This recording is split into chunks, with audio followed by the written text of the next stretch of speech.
What's up, and welcome to Nighttime at the Nerd Bar, episode 22. It's spring anime season time, and we are super excited to have you with us. Woohoo! We have officially entered multiple show hell. Join us. Yeah. Yes, come join us with all of the excitement. First off, let's introduce ourselves because hopefully we have some new people here, people watching Spy Family. I'm Carrie Lane. Thank you again for joining us. I have my trust me. I'm like, there we go. I'm a doctor. Anyway, I hope you get the reference. And I'm Katie Cullen, and I have my "If you can see me, I failed my stealth check" shirt because I am a D&D nerd. Let's be real. No D&D announcements this time, but definitely a couple of gaming announcements. So we've got all sorts of fun stuff in store for you guys. Yes, we have news. We have game news, anime news, as well as we'll be talking about Spy Family, the first episode, and Ranky of Kings. So if you're with us from the Ranky of Kings set of viewing coverage, don't worry, we'll be getting to that. We're going to do the Spy Family first. So for anybody new for Spy Family, if you haven't watched Ranky of Kings, don't worry, that's at the end, but you should catch up and join us because that's a really good show. Yes, absolutely. And we also have a live chat going on. We got Giga Derek. Hello. Howdy. And we got John Knight. Hi, Carrie and Katie. Hello, John. So yes, join us in the live chat if you're watching this live. And if you're watching later, no worries. Comment down below your thoughts on the things we're going to talk about. So let's get right into it. I'm like, where's my... Oh, and then we have Fizzgig off screen, my dog. We have the occasional co-host, her dog, my cat. If you hear any color commentary, it's them. The fur babies say something. Alrighty. Yep. So tiny nerds. It's a combination of things we're excited about and news. I think let's just keep things we're excited about. Okay. Because yes. Yeah. Things we're excited about are like good news things. So I'll start real quick. First, there has been a new teaser trailer and image unveiled for the new Makoto Shinkai's highly anticipated film. Excuse me. I'm like, I can talk, I swear. So Animation Studio Co-Mix. Yes, it's a Monday. We always kind of have some odd, weird vibes, but that kind of makes it more fun here. So there we go. Animation Studio Co-Mix Wave Films, Story Inc., and Toho Co. Limited are proud to reveal to the world for the first time a teaser trailer and new key art for Makoto Shinkai's highly anticipated film, Suzume no Tojimari. And that is the working title for right now. So you can go, we'll be sharing a link of that on our social media on Fanversation. So if you're not already following Fanversation, go do that. And also on this channel too, give a video a thumbs up and subscribe. The film is scheduled for a theatrical release in Japan at the end of this year, November 11th, 2022. And it is this upcoming film follows the previous Your Name and Weathering You, which both got huge international acclaim, and both are amazing and beautiful films. So I very much am looking forward to this. So again, you can go check those out online, and we'll be sharing that trailer. And Katie, toss it your way. I have so much gaming news, you guys. This is where I am. So for those of you who are familiar with me and the fandoms that I'm in, you know what's coming next. It is the Kingdom Hearts 20th anniversary because it's been 20 years since Kingdom Hearts 1 dropped. And there was a fan event, or rather an anniversary event for fans in Tokyo on Sunday when they dropped trailers for 3 new Kingdom Hearts games, one right after another. We have Union Cross Dark Road, which is going to be a mobile game. It looks like it's going to be very similar to our previous Union Cross game, which means it's going to be a gacha game with medallions and whatnot, so a little wild. Looking like it's focusing on younger Ericus and younger Xehanort's journey to become Keyblade Masters. So, doomed prequelitis and tragedy, because we love that in our Kingdom Hearts. Speaking of prequels, the second game that was announced is Missing Link. And this also is going to be a mobile game. 3D graphics. From what I can tell, it looks like it's going to be an ARG in the style of Pokemon Go, where you'd be going around, you'd find different things connected to locations in your city. Again, they don't give away much in the gameplay or in the trailer, but that is what it looks like to me, and I'm very excited for that. And the third trailer that they dropped is straight up for Kingdom Hearts 4. After waiting for like 15 years between 2 and 3, having a trailer for 4 already with potential gameplay absolutely threw me. Like, I'm excited. It looks beautiful. But we also don't have a release date or any other news. So it will be interesting to see where this series goes from here, because we have had the end of the Xehanort saga and now we're moving on after that. And the way 3 ended and the DLC and everything that happened there, I'm very interested to see how we're going to build off of that one. So yeah, of the 3, the one that I will definitely be playing is Missing Link, where the other 2 have a big old "we'll see" in them. Nice. I was going to say, Yeah. that's another franchise I want to get on board, but I haven't had time. It took me forever to get them, and then I don't have a system right now, so I need to replace it. I started, God, I was into Kingdom Hearts when it came out, and it just never stopped. It's one of those franchises that moved into my soul early and then just lives there rent-free for probably pretty much ever. I'm one of those people where you play the opening notes of Dearly Beloved and I'm just like, ah!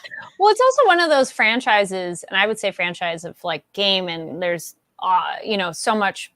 so many things you can It's buy. all games. There's manga, there's figurines, etc. Yeah. But story-wise, it's all in the games. Yeah. But I meant like in terms of you don't have to play it and you could still know it. Like I have plenty of yeah. friends who are super into it that I'm like, I'm very familiar with it in a way, but I'm like, I haven't had a chance to play it. Yeah. And then I was just looking.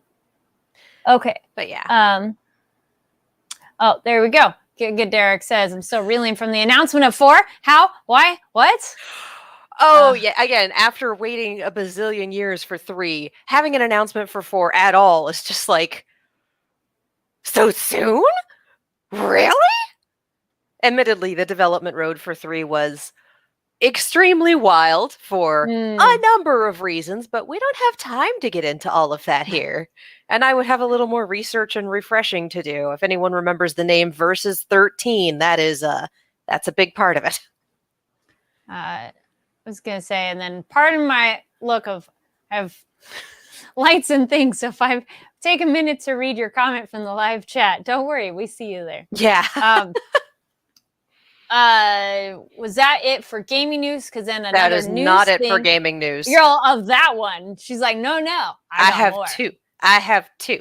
So yes. Again, for the people who follow my socials, follow my YouTube channel, know what I'm into, I have been keeping an eye on Overwatch League news because we come back on May 5th, and I am very excited for Overwatch League to come back, you guys. Well, today, the Overwatch League announced its talent. They announced their desk, and then they announced their caster pairs. And there's been a little shakeup with the caster pairs. We know that Bren and Sideshow aren't coming back because of negotiation things, but the desk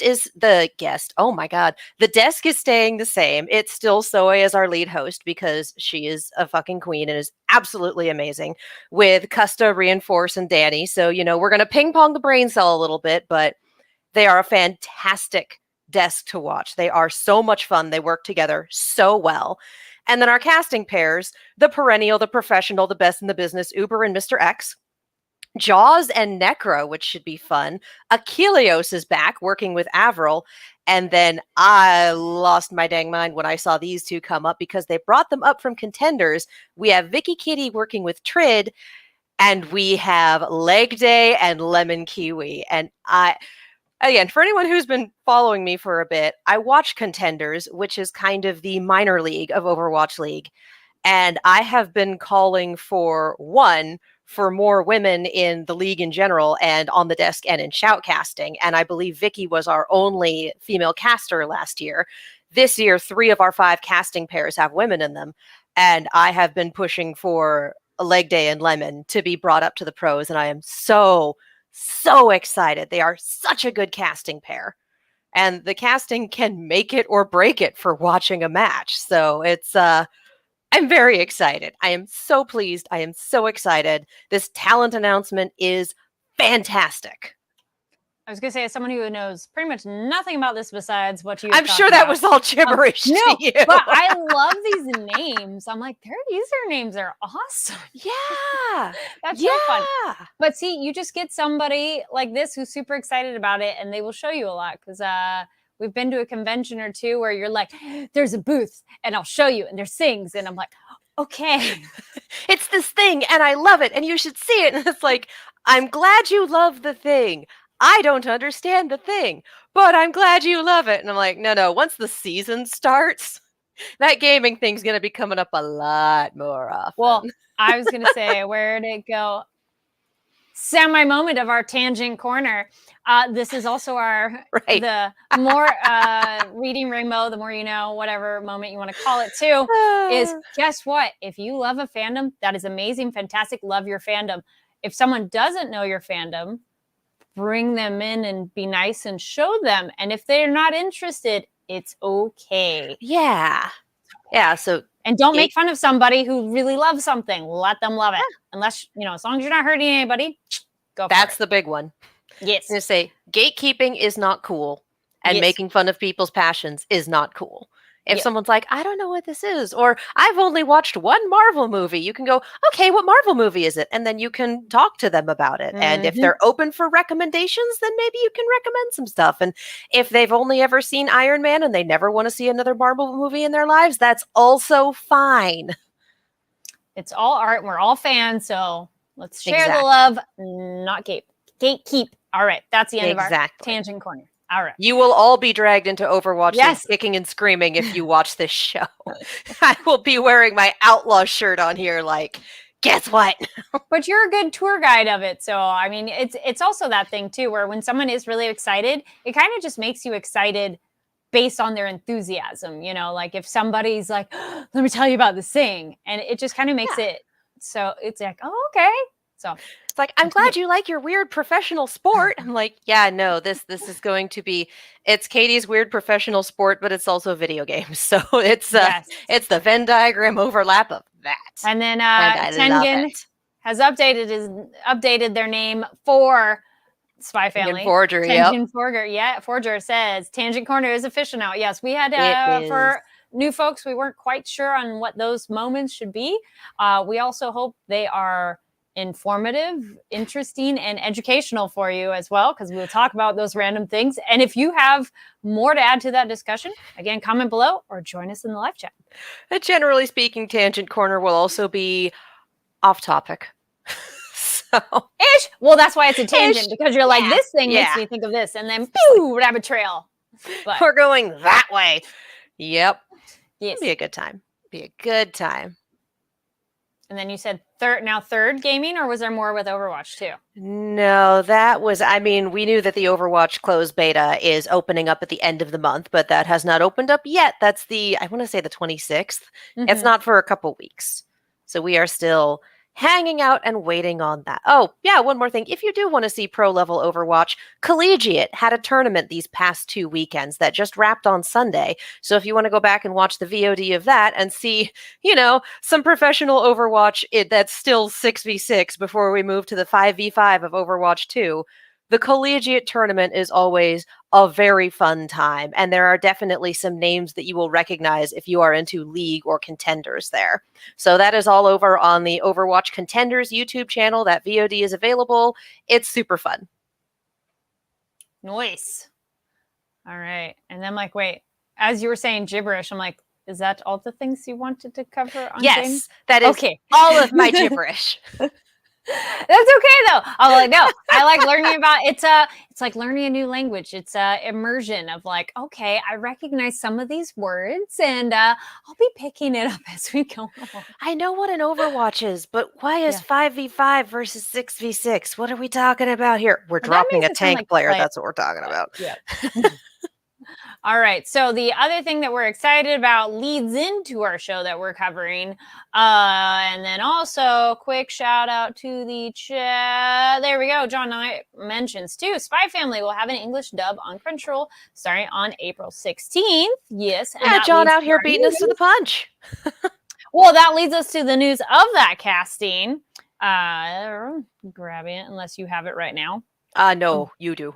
I'm like, yes, I do it. All the things I and think all you the do. setups. Yes, I do. You can only I'm have all, so many windows open on mobile at a time. Otherwise, it starts freaking out. yes. I'm like, hold on. There. Nope. That's the. Oh, I haven't had a chance to watch it yet, but who has checked out Rising of the Shield Hero season 2? I'm very excited because that's on my list of next things to watch. I'm like, of course, You I know, can't I find never the thing. watched season 1. I did find out that Crunchyroll pulled over my watch list from Verve, which was great. Nice. Didn't pull over where I was in each thing, but at least the watch list was intact, so I can still go through and be like, ah, yes, my thing that I'm watching. I just favorited Case File of Vanitas, so that will probably be my next go. We'll see. We'll see. Are you having I'm trouble like, finding it? Do you want me to yes, pull it I up? am. All right, let me Oh, see what I wait. can do. I found it. I found it. There we go. Well, Sorry, I the should have like, picked up my phone 30 seconds ago, and that would have done it. yeah, it's one of those things like Always as soon how as it you're looking works. for, it's something that helps you. You're like, I found it.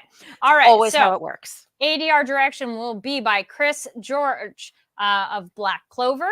And then the voice for Lord Forger, aka Twilight, is Alex Organ of Fairy Tale, or you may know them as from this. Yeah. Yeah.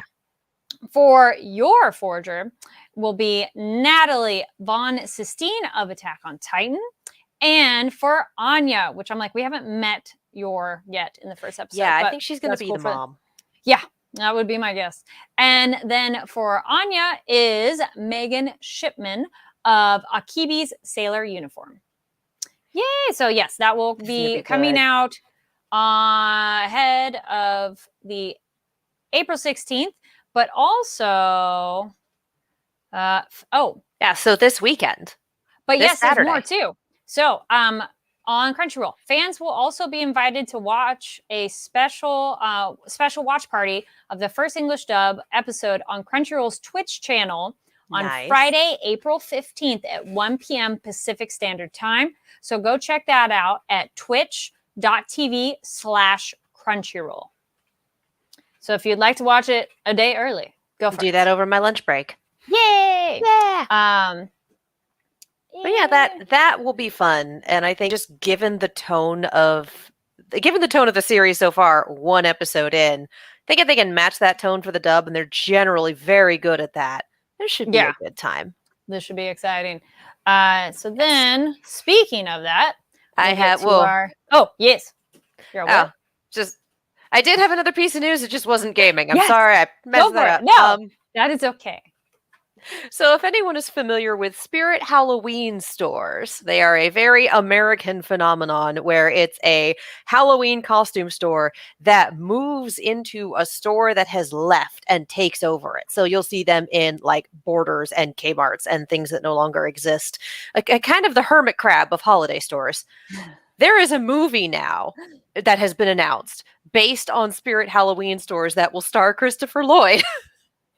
And it's going to be about 3 kids who go into a Spirit Halloween store and, dare each other to spend the night and then find out that it's haunted and trying to eat them. So then they have to survive the night. And I'm like, so this is FNAF with a Spirit Halloween skin. I'm here for it. This sounds like it's going to be goofy as hell. And I am here for it. Oh, and I'm blanking on it now. That's a Nicolas Cage one too. The Unbearable Weight of Massive Talent, or something like that. No. There's it's kids staying overnight they go to break into a like Chuck E. Cheese attraction place, and I'm like, oh, Willy's Wonderland. Yes. Makes me kind of sound like that. Willy's Wonderland. Which that is bonkers fun. That if you like horror movies and just going over the top silliness, and they know. See, that's the big difference. Is I was like, wait, hold on. If they know, it makes it so good because they embrace it. And Nicolas Cage he like never speaks the entire movie. He just makes sounds, and it's chef's kiss, so good and super funny. So if you are okay with gore, there's a lot of gore. You should check out Willy's Wonderland.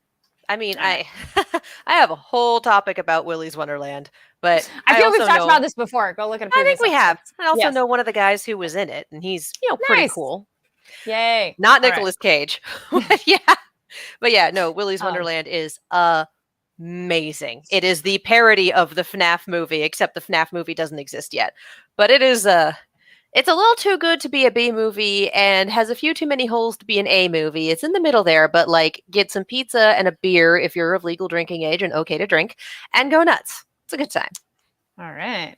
So speaking of a good time, Spy Family is finally here. I know a lot of people are super excited about the manga, and now it's an anime. I have not had a chance to read it, but I definitely had noticed people excited in advance. Had you heard anything about it prior, Katie? Oh yeah, I have friends who've been talking about the manga forever.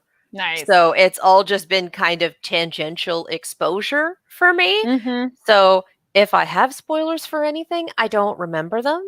So I think for this point, we're doing the same, like, please no manga spoilers. We're keeping it here. Mm-hmm. I get the feeling this show is going to be like 70% comedy anyway.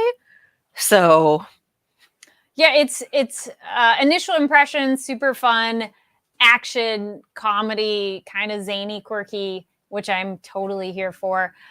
Just speaking of voice acting, actually, too, John Knight points out in the chat, Alex will voice Lloyd Forger in Spy Family, and it'll be his first anime role in 5 years. Dang.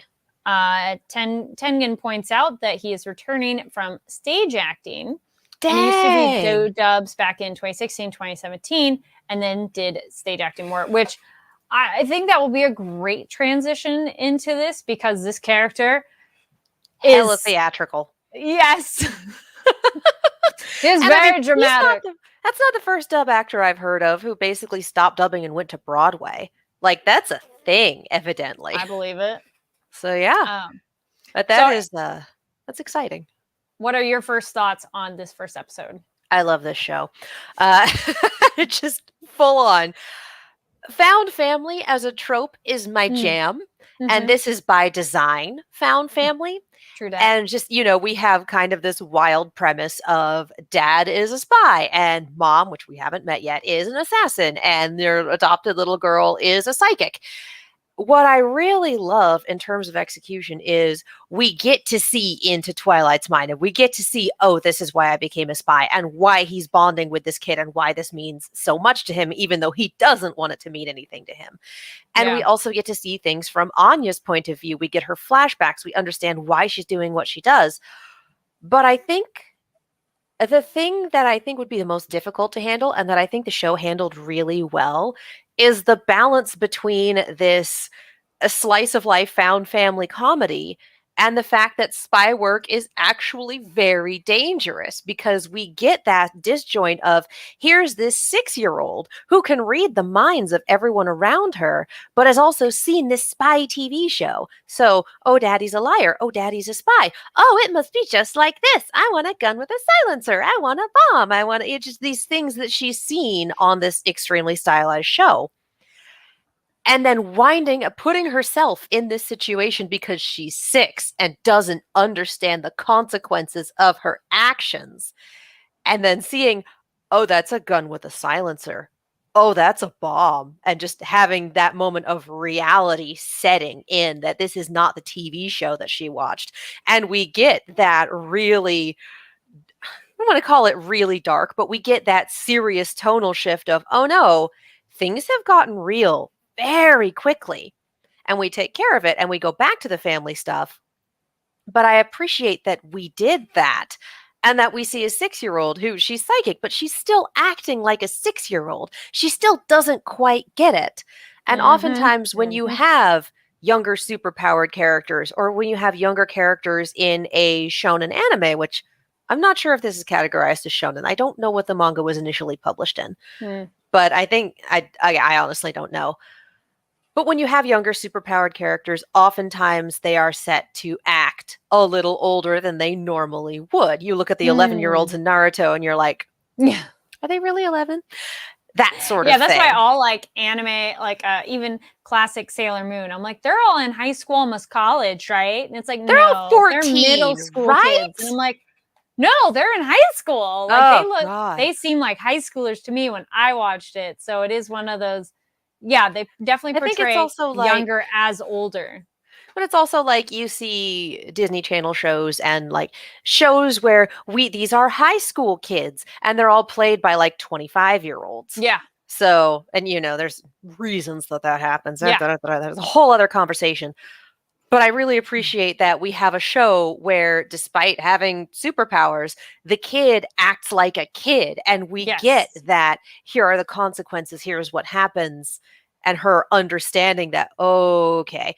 So I loved this. I Yeah. loved this We so got much. Giga Derek in the chat saying protect the child at all costs. Yeah. Exactly. I like to, as you were saying, that she's a child and it gives us a child perspective, but it doesn't get to the point where it's annoying as if she's stupid. Yeah. Like in term, because that can happen where characters are children and children aren't stupid. It's it's a different kind of logic thought process, and her process goes, yeah, that totally tracks of what she would do based on what's happening and how she's understood things. Yeah. Now I'm just waiting for that moment where Anya and Twilight communicate with each other verbally to, which I'm like, that's going to be a while, if at all. And, kind of get through some of those moments because, if he's picking up on some of it as well, too, like her reaction to him. And, it's interesting how they feed off each other. Quick throwback here. Looking, Tengen points out manga has been super popular for a few years now, constantly showing up in the top 10 manga sales in Japan. Nice. Well, I feel that bodes well for the anime. Oh, absolutely. About time that it got an adaptation. Do you know what magazine it was published in? Yes, we're asking that of the chat. Do you know where it was published? Well, actually, the Your other chat, thing with please Google that for us. The other thing too that we will ask of the chat too is if you've read the manga, how well do you feel the adaptation is? Do you feel it represents what's in the manga well? Because sometimes some changes kind of have to be made because if it's a movement medium versus stationary, some things just don't work, and then sometimes some things are better. So I would be kind of curious on what you all think of the difference. I'm super. I am excited to see where this goes to, especially when we add the mom into the mix. I did like the different kind of fighting, and I'm excited that being an assassin, she should be a fighter too. I like that we're seeing it in the really quick, like how that happened way, but also seeing some of the action, because that happens too, where you're like, and it's done. You're like, wait, what happened? But then there's other times where we get to see the action because that's exciting when it's an action show. Because then otherwise you're like, what happened? Yeah. Then Tengen says Anya is the cutest little bean, or should I say peanut? She's a peanut. Lol, that was super cute. She's like, I love that it was super Oishi peanuts. Like, okay. Yeah. I love it. And I also love that we have this Europe adjacent sort of setting. I like the fantasy Europe. Mm-hmm. Yeah. Like it's very European and it's very obviously war torn or was war torn in the past and has kind of a tenuous piece right now. Yeah. And that's what Twilight is working to uphold. And we saw that. We get that with we can't let news of the minister's toupee get out. Okay. But all right. Sure. Yeah. But you know what? Maybe that would be so detrimental to him that he would want to die or something. And they did say that like honesty is tantamount and him wearing a toupee counts as a lie. So it just. But sure. Like, all right, cool. That's the culture of this world. We'll just leave it at that. It's fine. Yeah. But I mean, I like that we there are off men with who think that makeup is a lie. So like. I enjoyed the beginning starts with an assassination I enjoyed it in the sense that it's setting the stakes really high right away. Like this is a very serious business, tying back to you were saying like the danger of it all. And then back to the fantasy Europe. I really like the kind of like alternate fantasy shows because then it is kind of, I mean, I do love history stuff too, but these are a really cool way to kind of explore a story and we're not waiting and expecting real world things to come about. Yeah. I mean, it always gets a little weird when your fantasy based thing touches on real world stuff. And I keep thinking of like, what was it? Every time an anime that's not specifically war based goes into, and this is where we fit into World War II. It's like, yeah, about that. It's not always a touch point you want to use. So it's a little weird when here's your fantasy thing, and here's how it fits into these real world watershed dates. I'm like, Yeah. no, I appreciate this one much more for being its own thing, its own setting, and therefore we don't have to worry about real world stuff that may or may not have occurred because that's not part of it. And also psychics. This is And just a it's world where we beautiful. can accidentally Yes. make a psychic, and that's great. Yes. When that happened, I'm like, of course, because it's anime. We had to throw something else in there to make it not just a basic slice of life, which no offense to slice of life, they're not quite my cup of tea, but I like that this one is more unique. And then yes, psychics exist. And yes, back to visually, it's so beautiful. Yes. Like all the scenery, she's like, can we go there? It looks really pretty. Well, and also this anime, like you can tell it has a budget, and occasionally it's like, and here's the Sakuga. And you go, dang! Mhm. That I'm was like, just a 10-second fight scene, but that was the most beautiful 10 seconds. Holy Yep. cow. Yes. Yes. What do you think of this mission that he has to do of get a kid, get a wife, enroll the kid at this school, because that's the only way that you can get close to this guy. Do they not have any spies that already have families? Is he the only one available? Well, here? he's the bestest one, That's thus he fair. has to do it. I did love the train scene where he's reading the paper and like, because he's like, I don't want a family, I don't want kids. You need to get a child. What? I did appreciate that. That was very funny. There's something to be said for having the skills to handle not only socializing with children, but like raising children. Yes. Because you're looking at a fairly long-term mission here with raising a kid. And Twilight obviously has no idea what he's doing here. And we also kind of like his spy skills may be amazing, but his his parent skills, no. people, I'm just gonna say like his people skills. Like he understands people, he is able to read people, but it's also slotting into the chessboard of his spy work in terms of understanding a person as a person without an end goal in mind. Because the other scene that makes me think that this is a thing for him, where it's like once the spy work is over, who cares, is the proposal in the restaurant next to his date with his girlfriend, fake girlfriend at the time. And in the middle of that proposal, him breaking up with her and walking out. Yep. Like, and the newspaper stand guy too. He's like, meh, meh, all right, bye. Like you fulfilled your duty that I needed. I mean, the newspaper stand guy, I think, was just, that was meant to be a handoff. That wasn't, I didn't read that as meaning to be a social situation. Well, that guy kind of says, he was Zero, a little bit like, oh, bye. That's fair. But just zero cares given for what was going on around him in a social sense. Like, people who were there are going to remember there was a proposal, and then some other guy broke up with his girlfriend and walked out smack in the middle of it. Yep. Like, zero social awareness for that sort of repercussion. We got Tengen points out, so speaking of the animation, it does have 2 studios working on it. Wit Studio from Attack on Titan and Ranking of Kings, along with Cloverworks from Dress Up My Darling and Promise Neverland. Nice. It has Wit and Cloverworks? Holy hell. I wonder how they decide, like, all right, you'll do this, you'll do that. I mean, sometimes when they have multiple studios working on something, they alternate episodes and you can tell. But occasionally, I'm thinking of like Dragon Ball GT, where there was a great studio and a not great studio, and it was very, very obvious. That is obviously not the case here. These are 2 A+ studios working on this. So I'm wondering if style or how they handle Sakuga will be different from episode to episode, because I feel like for that, they hand an episode off wholesale to a studio as opposed to trying to stitch together scenes from different entire studios. I'm just thinking like, well, we'll see what the next one's like too. I mean, we'll have to see what the next one looks like. Every bit is pretty. Glad the wife isn't Karen from earlier in the episode. I mean, Karen just seems like a normal girl, though. Yeah, Like, she just I got feel done. bad for her. She was Yeah. used. And she was so excited, like, someone's getting a proposal?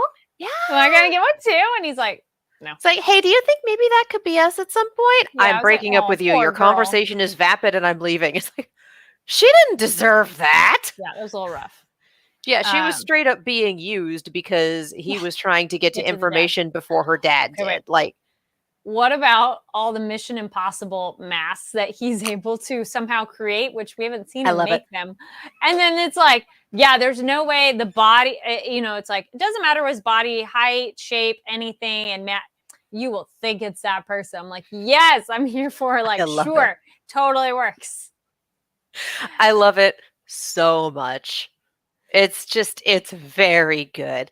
And honestly, as long as it's not something huge, as long as there's not like a huge body type mismatch, if you've got the face right, the brain will forgive a lot. Well, and he points out, he's like, I can't be a child. So Yeah.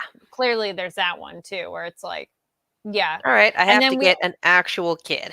we haven't seen him be a woman, try to be a woman either. So Yeah.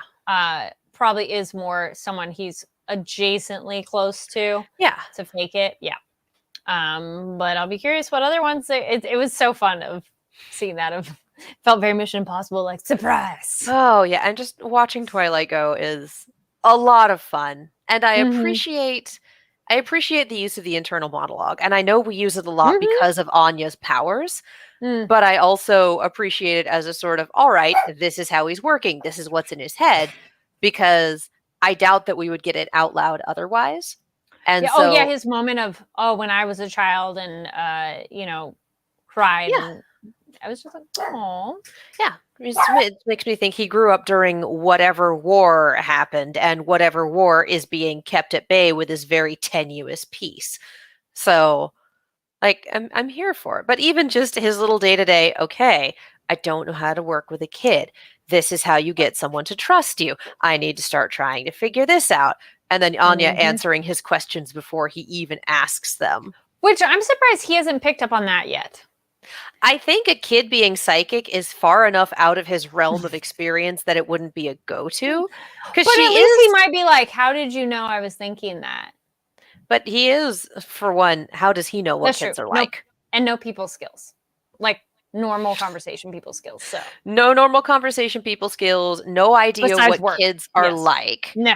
So as far as he knows, kids are just this random and totally get into That too. things and totally follow people. It's like, Yep. oh, this is what kids are like. And again, Anya being an experiment that was granted psychic powers through that experimentation, that's not something that would be on most anyone's radar. And I would imagine spy information is need to know. So why would he need to know about a secret government project? He just picked up the smartest looking 6-year-old, presumably 6. She might not be. She might have lied. Yeah. He's like, you're pretty small. And she stood up. Yeah. Like, oh, Yeah. poor kid. So as far as he knows, kids are weird and random and rambunctious and like to follow people and crazy intuitive. He doesn't know. It's kids. He doesn't remember. He's just so yeah, that doesn't surprise me that he hasn't picked up on that. And also, I love that Anya isn't checking herself, isn't specifically going, well, I can't react or he'll figure it out because she's 6. She's had Or younger moment than where 6. she's like, I can't let him know. Because as we've heard too, she's been brought back to the orphanage multiple times. Yeah. Yes. So she knows I can't let on that they know. Or let on what I can do, because then they might get rid of me. So I was like, oh.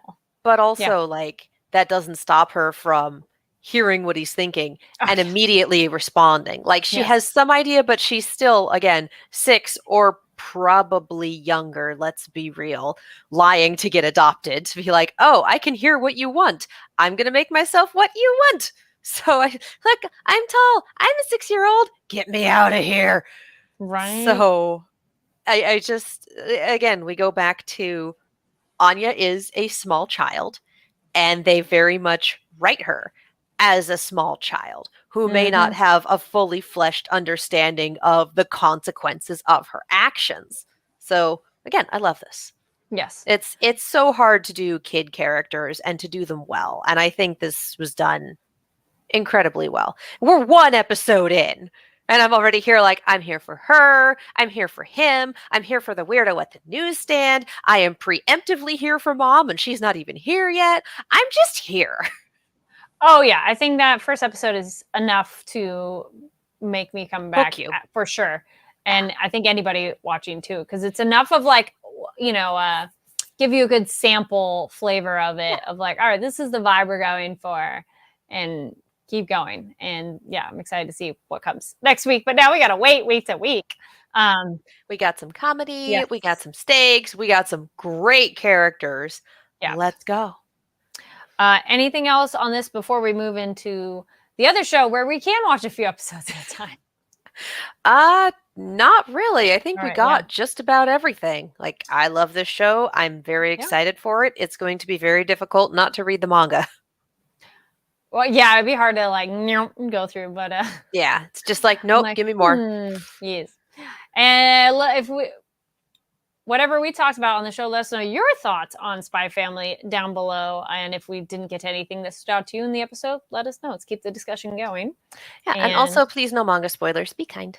Yes. Tengen pointed out it's been confirmed for 25 episodes, 12 now this spring, and then a break during the summer and returning for 13 in the fall. All right, that's a decent like chunk, and not we're gonna too be long in of a wait. multi-show hell again because My Hero Academia is back in what, October?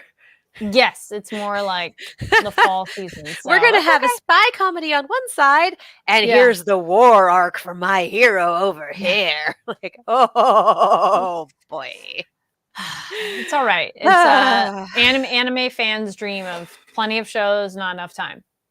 I keep getting into anime that just hurt me. And then I show up and I'm like, yes, continue to hurt me. I love this. All right, brain. Yes. Thanks. Yes. Speaking of hurting, we get Ranking of Kings. So if you joined us just for Spy Family, thank you very much. But if you've watched Ranking of Kings, stick around. We're covering episodes 16, 17, and 18. Only those. So please do not get ahead. And if you're part of our regular Ranking of Kings crew, welcome back. Let's get into these because, oh my goodness, my first note was so much crying for that first episode, on our first bit of 16, and all of these too. And I really appreciate that there is so much crying on this show, and that it's okay to cry and release that energy instead of bottling it up and not expressing it.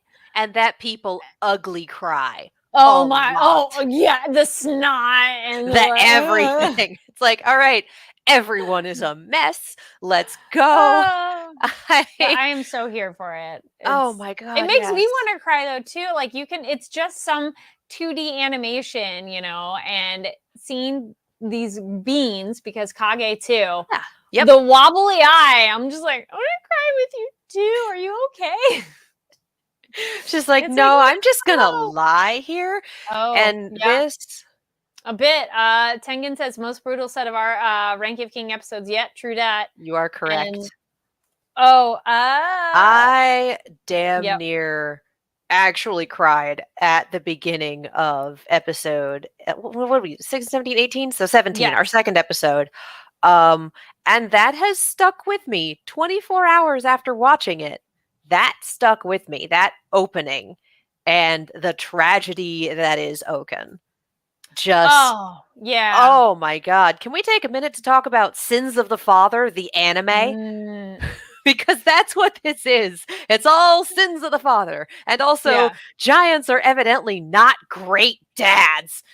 No. But I mean, Feral King was also very much Sins of the Father for the 2.5 seconds that we saw. And I thought we were going to get that guy back, his son. Yeah. Might be wrong on that count. No. We haven't seen him for a bit. He is probably super dead. I'm going to roll that one back. But I like the reveal of Saturn, which I'm like, king of the underworld, and it was about gods going extinct, and that who the father of Desha, Despa, and Oken, and that Oken's the third brother. Yeah, I didn't read that until, like, I think because they called him Prince, we went, okay, he's son of, but no, he is the youngest brother. Yep. So Tengen points out your theory last week about Oaken being Despa's son wasn't off, just his brother. I True want to dat. talk about my other theory that I've got Yes. pinned to the wall back here. Well, you get your weird gods in episode 18. I have my shitty gods. This theory is not about them. Okay.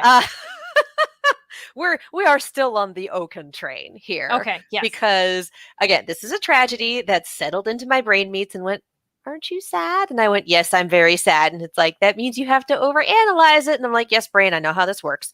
Mhm. Anyone is like, "Why are you focusing on the sad things?" This is how the brain goes. Sure. So the theory that I had before this set of episodes aired is that Miranjo and Satan, the red devil, the red demon, which we've been calling him, not to be confused with Satan, the terrible giant, Yep. were responsible for Oaken's state, were responsible for his immortality, and that Oaken was a dry run for her work with Boss. Mm-hmm. Theory has shifted a little bit now Okay. that we know about Satan and about his whole trying to figure out immortality Genetics. via offspring, etc. Yeah.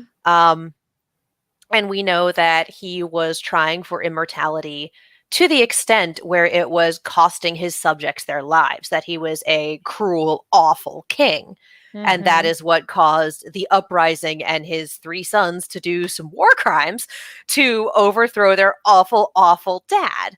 And I love these flashbacks. I love that we get to see Oaken in his prime. And I think the thing that straight up destroyed me was Oaken discovering his immortality, like stabbing himself and showing his brothers and breaking down and crying and begging them to help him and to not let him lose himself to this. Mhm. Smash cut 2. Like, okay, all right, none of this is okay. Yeah. But I think what happened, because I don't think that grudge against Miranjo is just they let our prisoners out and one of them is our beloved brother who is super not okay. Mhm. Because they also knew about the demon. The demon did not show up and let their prisoners out of jail. The Mhm. demon is what Boss made a deal with to strip Boji of his power and take it for himself, essentially.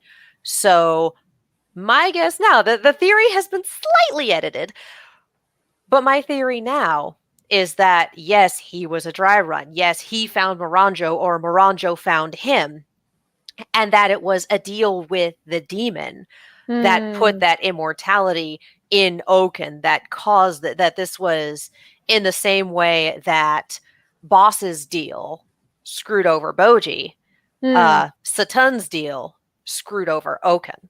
So, hey, it's Maybe. that immortality you want, but it's not yours, it's his. And Mm. then maybe if Satan had still been around, he would have been able to strip it from him or eat him or whatever, because if we're going for Greek god Protein stuff, smoothie eating again. your kids happens a lot in Greek mythology. Eating your kids or getting the shit kicked out of you by your sons because you're a terrible ruler. This is a Greek mythology thing. It happens a lot. Yeah, Saturn, aka Saturn, aka Kronos, being disposed by his 3 sons. Yep, exactly. One of whom is the king of the underworld. Mhm. So yeah, this is I really do think now I'm still on the Oaken is Miranjo's fault, basically. Oaken's condition is Miranjo's fault, and the demon is a part of it. Except instead of Oaken dealing directly with her, it was a result of dear old dad. So again, sins of the father, the anime. Well, also speaking of Miranjo and a death, Miranjo getting Boji's mom killed, and where'd it go? And then getting shellacked herself. Tengen, Boji under his dying mom alone made me weep. Yeah, Oh that. yeah. Oh my god. And she's just like keep him safe and like huddling him so that he would stay safe. But Boji knowing Miranjo's name because he saw his mom say it. Yes, I did like that memory thing. Giga Derek said, sins of the father, sins of the mirror. Yes.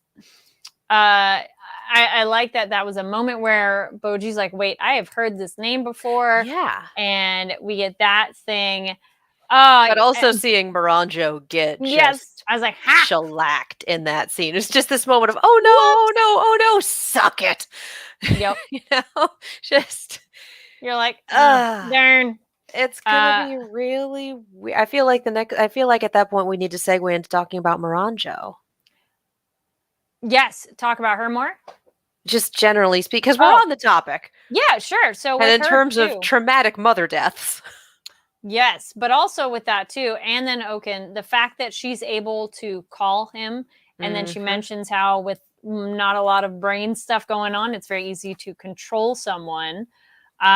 And then I also want to put a pin, like add this to the pin that she and Satan are responsible, because that's a demon.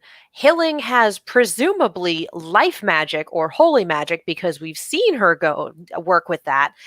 And Hilling using essentially that flare spell on Oaken, and Oaken freaking out and running, makes me, again, reiterating this because I think I talked about this last week, really makes me think that it's holy magic versus something massively unholy going down. Which makes me think the demon is involved, which makes me think that, Oaken is a product of Moranjo's and Satan's interference. I feel so bad for the guy. Oh my God. He was a great dude, and then Dad post-emptively ruined his life. Yes. Yeah. Well, just by literally existing, because then we learned how the, Despa and Desha got their powers, essentially, and then he's like, oh, he's gonna be a normal guy, and he wanted to be such a good captain of the guard, and like, we're gonna make them good. He saw he saw the war crimes, and he saw the mercenaries that had to be hired. He's like, look, I'm gonna make an army. Well, once you're king, we're gonna make an army for the underworld. And they are going to be honorable, and they are going to be kind-hearted, and they are going to be incredibly strong. So if we ever have to do another war, it's not going to be full of war crimes. Yes. Then this. Just, it's a tragedy. It really is a tragedy. It's that is what was sticking with me, was Oaken's breakdown, and knowing that the state he's in now. It was one thing to be like, oh, he went meddling and he made a deal. Oh, yeah. No, the state he's in now is not his fault. Oh, and like it's so bad. That idea is very scary to me. Like the idea of you feeling like your mind and your soul, your essence slipping away from you. And it's like knowing him, seeing this, and knowing that he's doomed. Yep. Nope. Yeah. Nope. Just. Well, speaking of nopes, and but seems to be okay. And also Moranjo, Apis, when he's mentioning, oh yeah, no, she gave me self-confidence and believed in me. So that's why I owe her so much. I'm like, I get what you're saying, but yo. And then also, I get that though. Like when you have nothing, when you're completely down on yourself and someone stands up and goes, I am your ride or die. It can make all the difference. And if he rebuilt himself with her as part of the framework, it makes sense. But yeah, killing and going against your own group of people. Yeah. It's not saying he wouldn't be conflicted, but that's true. These are the people I work with. Hesitation though, too. Yeah. So these are the people I work with and care about. This is my ride or die. Yeah. There's a difference. But then also we learned, oh yeah, just Moranjo just wants to have another, solo adventure with Boss again. That's all. I'm like, makes sense. Bitch, really? You're doing all this distraction just because you want some alone time with your man? Here's where I want to talk about Moranjo a little bit. Yeah. And getting into what we saw from Boss's memories in the third episode. And again, this is where we wind up in shitty gods territory, which again, as a trope, I love shitty gods. It's just so interesting to me. But this is where we get into that, and we have this backstory of the nation of mages that Moranjo is from, waging war against gods because gods enslaving humanity and, being shitty. And then trying to work with this nation of, I don't want to be like, oh, it's a nation of thieves, it's a nation of rogues, it's a nation that everyone has run roughshod over. And so they have learned to lie and not. It's very, very weird to sit here and go, yes, this is a nation of people and they are all evil. Like one of those hinky world building things that just doesn't sit right, I get it in terms of the story, but it's still kind of like, I don't like that. Just characterizing the whole nation as that. yikes. Like, it would have been nice if we saw one or two that maybe were a little more like, maybe these people are being Yeah. nice to us. Let's not be awful to them. But to have them all be kind of the same. But Yeah. The Tangnian says, prevailing culture. the Yeah. villagers from the sunken place being the same ones from who killed the mother. Oh, yeah, And then it's absolutely. crazy to see them back. Yeah, I Yeah, thought that yeah. was super interesting to get that backstory on who these people were. And I would kill them too. No, I'm disclaimer, not reals, but you know. So we know that Moranjo came from a family of mages, that her mother was a healer and was very, very kind. And even though she knew that her kindness was being taken advantage of. Yep. And also, telling Moranjo, you can't have your own happiness without building on the happiness of others. Make others happy, and in turn, it will come back to you, which is generally speaking a good life philosophy. I'm like, there have to be boundaries, and I don't think Moranjo's mom was good at that. Yeah. Generally speaking, putting good into the world is a good life philosophy. Like kindness is a good life philosophy. Kindness and putting good out there without expecting a reward. Good life philosophy. But there do also have to be boundaries, and this is where I think Moranjo's mom failed at that. Yeah. But also because she was a widow because of somebody else. That's what this. Oh my God, what? Sure. Yeah. We're in a war against the gods, but I'll totally have a random ass fight to the death with you, random giant man. Like, God damn it. And then I just want to know, so when did also Moranjo find out that Boss killed her dad, or did she never find out too? Or is she like, or she knew and then Boss came around and, her mom healed this guy, so obviously it's okay. And he was helping them fight the gods. And so for me, the way this is all put together, we had this other kingdom that turned on our kingdom of mages and, switched sides, killed them, etc., murdered Moranjo's mom, and we know Moranjo is upstairs. So whatever happened here, I don't know if this is where she meets young Satan. I'm assuming it is during or after this, but we know that Moranjo is something of a magical prodigy, that she's very smart, that she's learning magic. So it would not surprise me to see, okay, her mom's been murdered, all of this is going to hell, and her in a burst of emotionally laden power, just burning the sucker down. Who knows? I could see it's the after they do whatever they do to her, of like hurt her, she calls out for help and makes a deal with Satan afterwards. Because then she is powerless, of like, her hands have been cut off and like she's been mutilated. They and took her face like that. And then it's like, I could see in that moment of desperation that, similar to what you're saying, of like a burst of energy, that maybe is the like, I'll take help from anybody who answers this call. Yeah. Because I mean, in the opening, we do see her and young Satan like running through the forest happily. And then we have the hands over the eyes bits in the opening. So whatever happened to set her on that path, I think we're going to see it next episode. I think we're going to get the second half of that flashback and see what goes down. Because we also have Dida seeing this as well. But I also convenient think, and wonderful. Yeah. But then this is, but I also think it's Babin learning it too. Yep.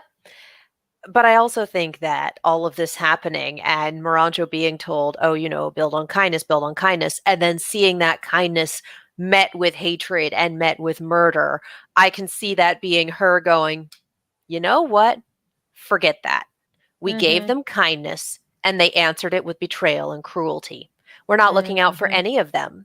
I'm looking out for myself. Maybe Boss saves her from consequences, from being hecked up, from whatever. And that's why she's like, all right, this guy, it's me and it's him. We survived. We're going to take care of things. I'm going to spend the rest of my life with this guy because he's the only survivor who gives a shit. And forget giving other people kindness. They obviously don't care. I'm just staying with him. My ride or die.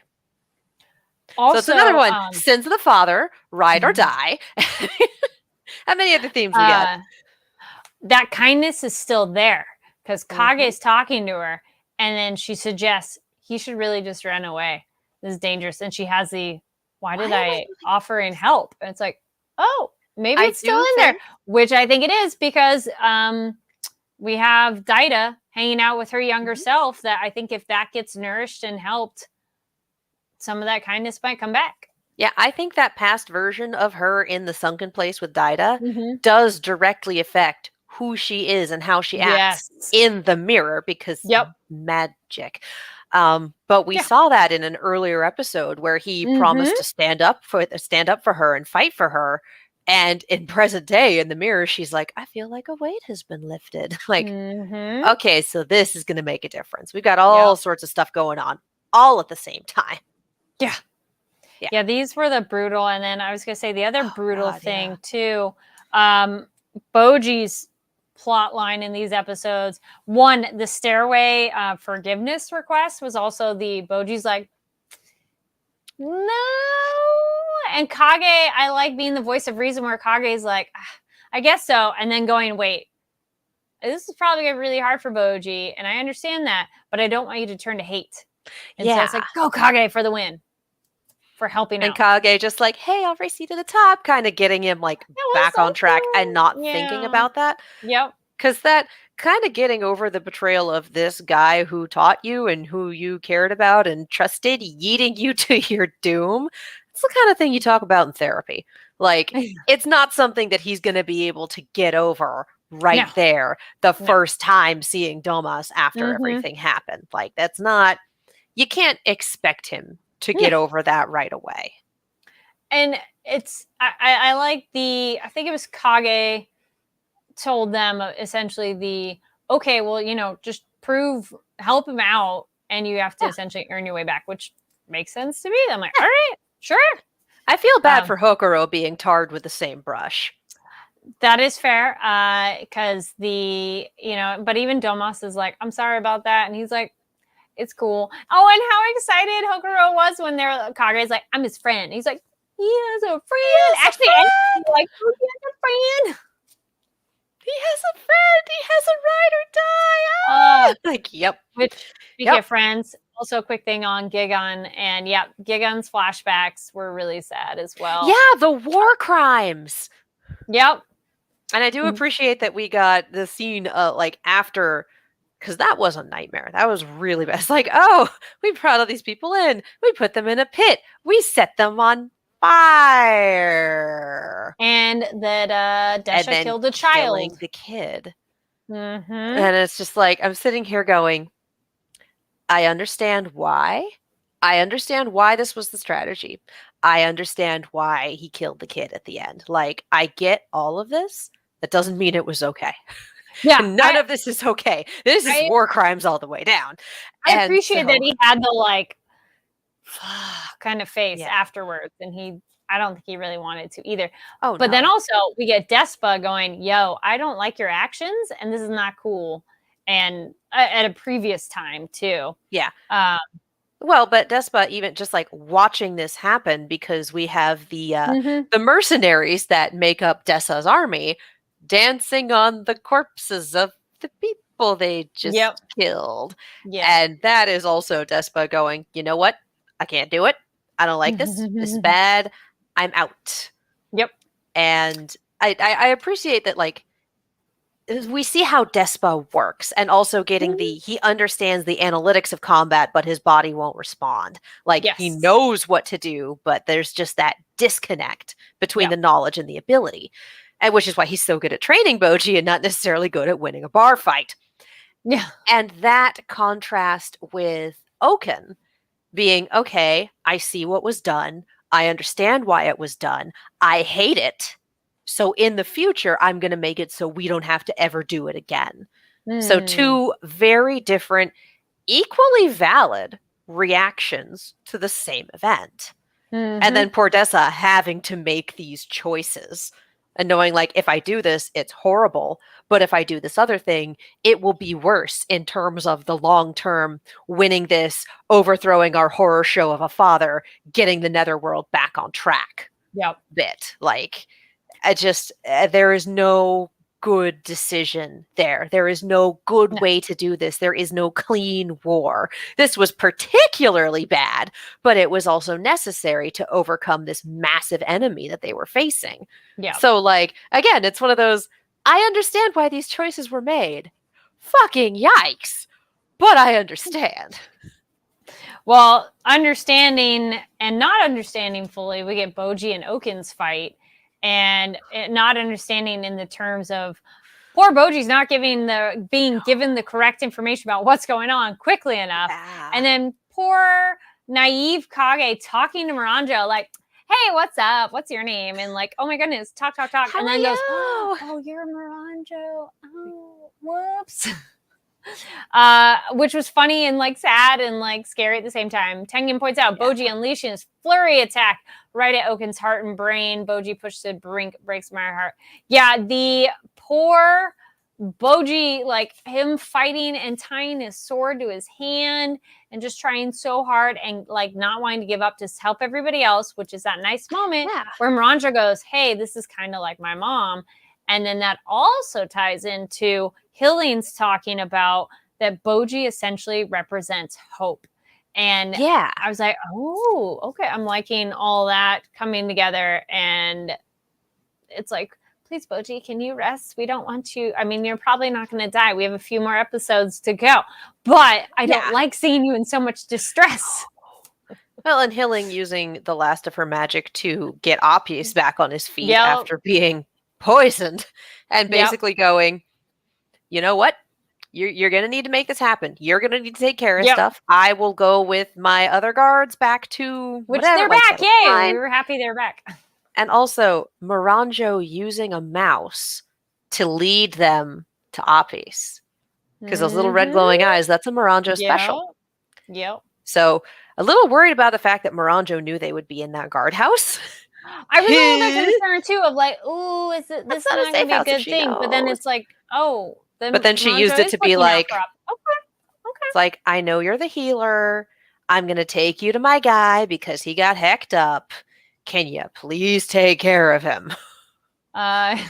He's fighting a Dark Souls boss. Oh no. Send help. Yes, that is pretty much. Oh my God. Dark Souls or Elden Ring at this point, because Elden Ring is all about being corrupted by a different power. Yeah. Yikes. Quick other random thing that I had a note here on Miranjo is that Boss referred to her as the person I hold most dear. And I'm like, I hated that. Okay. Mm-hmm. Not your children, not your wives. This one. Okay. Well, jotting that down, sir. All of his children and wives have been a result of Miranjo's machinations. True. So, that's she's been pulling the strings this whole time. So there's one big thing that ate this all up. But before we get to that, was there anything else? I feel like there probably was, but the brain is just like, It's all right. I appreciate that. Yeah.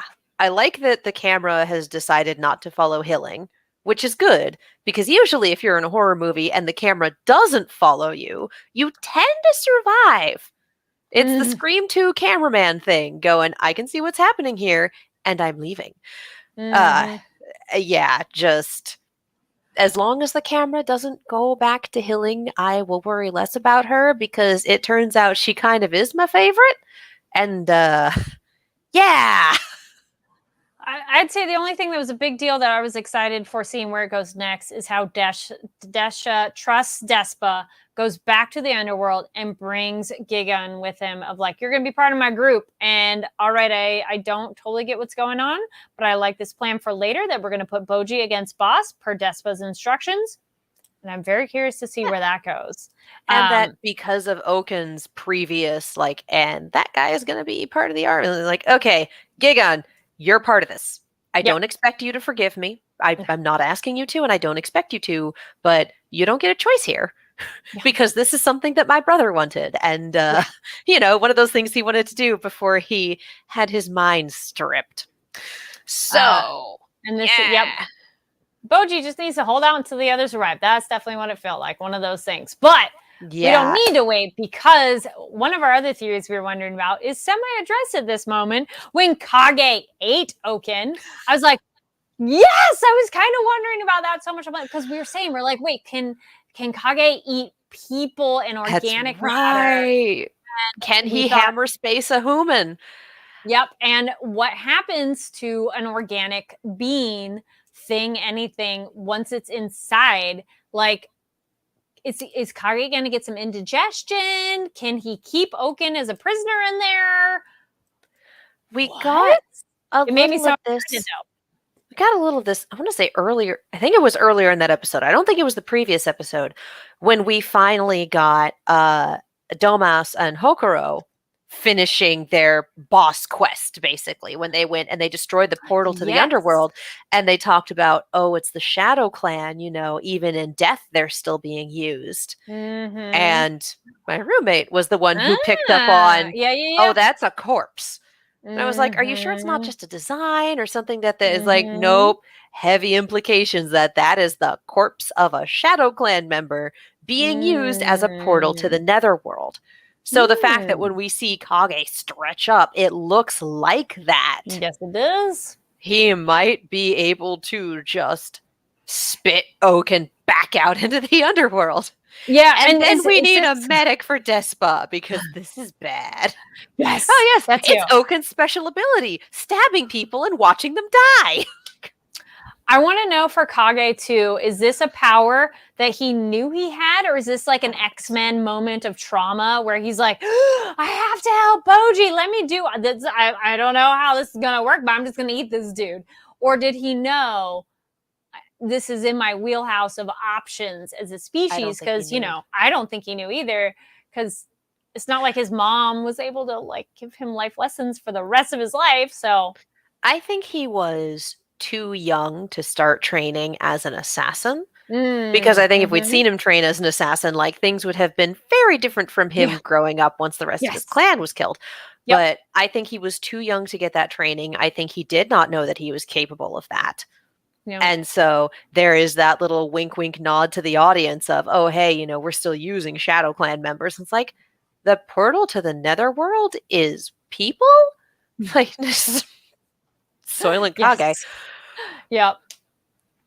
So yeah, that's we only I got would not 5 be- more after this, so I boy. legitimately think I haven't looked up anything pertaining to this. I feel like this is a season 1 because I think we have way too much stuff to wrap up to not have another season. I don't think everything's gonna be in a nice bow. Yeah, I don't feel like this is a one-off. Kikadari, this can't end well for Kage. I don't know. I give him a bit of credit, but I feel this could be dangerous for him. But I'm just thinking of like D&D Bag of Holding, where it's technically a pocket dimension, but if you put something in there that interacts poorly with the other stuff you have there, it will heck it up. So I'm wondering. Yeah, we'll have to see where that goes. All right. We've been talking your ears off of anime for a while, so now we'll get to last little bit before we wrap up of stuff you should check out.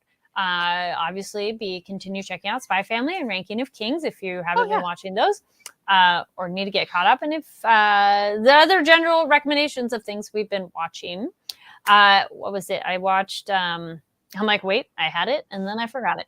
I watched something, and I watched a thing. So one I started Slow Horses. It is a spy drama. Speaking of spies, it is a spy drama on Apple Plus. Not sponsored, but Apple if you want to reach out. But it's Gary Oldman is kind of one of the big names on it as well. There's some other people as well, but that was one of the ones that I was like, ooh. But it's kind of like MI6 rejects, and they're trying to uncover stuff and still be spies. And then also saw Army of Thieves, which is technically a prequel to Army of the Dead? The one with the Army of the Dead. So that's the one with the zombies in Vegas. So this is one of the characters prior to that encounter. And that one is bank heist. So not spies, but heist movie vibes. Very fun. You do not need to have seen it, but it is interesting context for a character of where they go later on. So do recommend that one. It's very fun. It's also, that one's on Netflix. All right. Katie, what about you? I rolled out to the theater and saw Sonic the Hedgehog 2 this weekend. Ooh, how was it? It was amazing. Yay! It was so good. I mean, I'm very biased. I am a Sonic fan. I went with my roommate and her brothers, who are all Sonic fans. Like, we are very much in it to win it for this. If you haven't seen the first movie, you're gonna want to see the first movie before seeing the second one, just to kind of get a feel for who are these people, what's the situation, etc. The first movie is a good, solid movie and a phenomenal video game movie. So fun. Like, yeah, agreed. I it didn't is- have any expectations, and I'm like, this was really good. Yeah. And this movie is more of the same. It has, I've seen some criticisms, and I'm like, I feel like we didn't watch the same movie. It's one of those things where if you enjoy the first movie, you're going to love this one. If you're a Sonic fan, you're going to lose your damn mind over some of the things they put in this movie. And I'm going to not spoil any of them because I definitely had the glee of occasionally sitting up and screaming. Mid-credits scene, literally screaming in the theater. So there's nothing at the end of the credits, but there is a mid-credit scene. Stick around for that one. Again, if you're a Sonic fan, stuff. And just, it's an incredibly well done movie. It works with themes of family, and it works with themes of friendship and finding the people who make you a better version of yourself. Yeah, Tengen Forger, biggest opening weekend for a video game movie at $70 million. Not surprised. Not surprised, given the pedigree for the first one, and that the second one's like Idris Elba voicing Knuckles. It was a little weird. I didn't like the voice that Idris Elba did for Knuckles. It was very much like, occasionally you just hear him pronounce a really hard R and go, he's trying not to be British right now. Like, I thought the voice choice was a little weird, but the performance was excellent. Like, there's one point with a comment about, oh, there's stairs. And that's the point where I went, oh no, this movie understands Knuckles. Because Knuckles is one of those characters that can be kind of hard to balance because he's not always the sharpest tool in the shed. Sometimes it's too dumb to live, and sometimes it's contextual. And this is a more contextual one, but it's still very, very fun. We've also got Tails in this movie, voiced by Colleen O'Shaughnessy. And of course, Colleen O'Shaughnessy does an amazing Tails voice. She has been the voice of Tails for like a decade, if not more. She has this down pat. I am beyond happy that a big budget studio movie went, yeah, we'll get the OG voice actress and we'll keep her. And then at one point they didn't have her on the posters, and there was such an uproar that they went, oh yeah, we really should have put her name on the posters, and they printed new posters. Like, yeah. So Colleen O'Shaughnessy kills it. Duh. Nice. It's Colleen O'Shaughnessy. And movies that are focused on non-human characters and franchise adaptations and whatnot are not always great with their human characters. The human scenes in this movie were some of the best. The entire wedding scene, once we hit the twist in the wedding scene, from then on in, was absolutely amazing. It can be hard sometimes to be like, it's a Sonic movie, it's a Transformers movie, it's a whatever movie. Why are we focusing on the human characters? Transformers was what, with like one exception, has never really figured out the human character balance in terms of the Michael Bay movies. Sonic the Hedgehog has it down pat. It is very, very good. And again, if you're a Sonic fan and you're into it, you will recognize all of the things that they tell you. You'll kind of see where they're going with things, and it's so much fun, everything they throw in and all the little Easter eggs. If you're not a Sonic fan, it very much builds on the first movie, and it does explain itself like, hey, we're building off of this, we're building off of this. This action in the previous movie now has this consequence in this one. So very solid story writing, very solid world building, great characters, so much fun. I am going to go see it again. I saw it on Friday night, and I was this close to going again on Saturday. I will probably go again this weekend. Oh my God, I had such a good time. Nice. So yeah, Sonic the Hedgehog 2, highly recommended. If you feel safe enough to see it in theaters, like I did wear my mask the entire time. That's the concession I have for going to the movies, is a good KN95. If you feel safe enough to see it in theaters, I highly recommend going in theaters as soon as possible. We had a very reactive, very interested, very enthused audience, and that was half the fun. That can be, that can make or break a movie because it can be one of those they can really add to it and they can be like really sucky. So glad to hear it was a good one. Opening weekend audiences for franchise movies are some of the best. That's why we always try That's to do a true. Marvel movie opening weekend, because Marvel fans are in it to win it opening Yeah. weekend. And Sonic, Friday night, 10 p.m. Oh God, everyone else in that theater was super here for it. And then at Yeah. one point in the middle of a Knuckles scene, and I don't remember which one, just this little girl who probably shouldn't have been at a 10 p.m. showing, just real loud goes, "Dummy!" Like, oh no. That was Precious. perfect. We're precious. Like, she gets it. Yeah. So yeah, highly Yeah. recommended. Very, very good time. Well, I was going to say, speaking of a really good time, I hope you had a really good time with us. Yeah.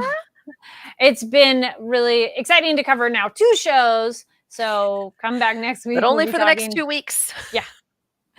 Might curve it down a little bit, but yeah, thank you so much for joining us. Join us in the live chat. Thank you so much. And then again, if you watch it later, no worries. We still love you. Comment down below. And everybody, make sure to give the video a thumbs up, subscribe button. And Katie, where can people find you online? You can follow me all over the social medias, as well as on YouTube and Twitch at Kiaxet. That is Kiaxet. As usual, the Twitter is the most active one.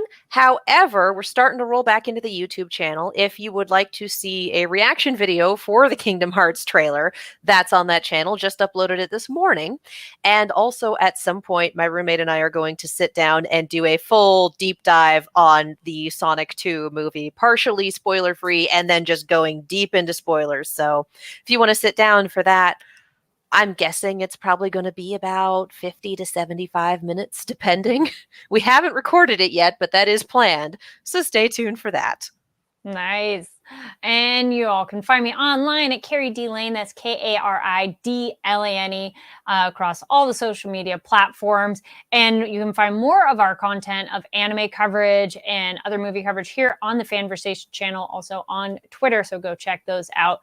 Again, because we can't say it enough, thank you so much for being here. And we'll be seeing you next week. Love ya. See ya. Bye. Bye.